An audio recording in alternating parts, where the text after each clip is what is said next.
Hi hello friends, నేను మీ నాగమణి. ఈరోజు మా పిల్లలు స్కూల్ నుంచి వచ్చేసరికి స్నాక్స్గా పూల్ గోబీ పకోడీ ఎలా చేసినా ఒకసారి ఇలా ట్రై చేసి చూడండి. మీరు కూడా సూపర్ టేస్ట్గా ఉంటుంది.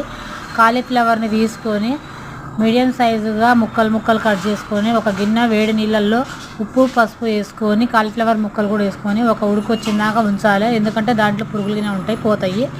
తర్వాత ఇంకొక బౌల్ తీసుకొని దాంట్లో మైదా ఒక గంటడు, అరగంటే కార్న్ఫ్లవర్, అరగంటే శనగపిండి, ఉప్పు, కారం, ధనియాల పొడి, పసుపు, మిరియాల పొడి వేసుకొని మనం బజ్జీల బ్యాటర్ లాగా కలుపుకోవాలి. ఆ తర్వాత ఫస్ట్ ఉడకబెట్టుకున్న కాలీఫ్లవర్ ముక్కలు కూడా వేసుకొని బ్యాటర్ మంచిగా పట్టేటట్టు ఇరగకుండా కలుపుకోవాలి.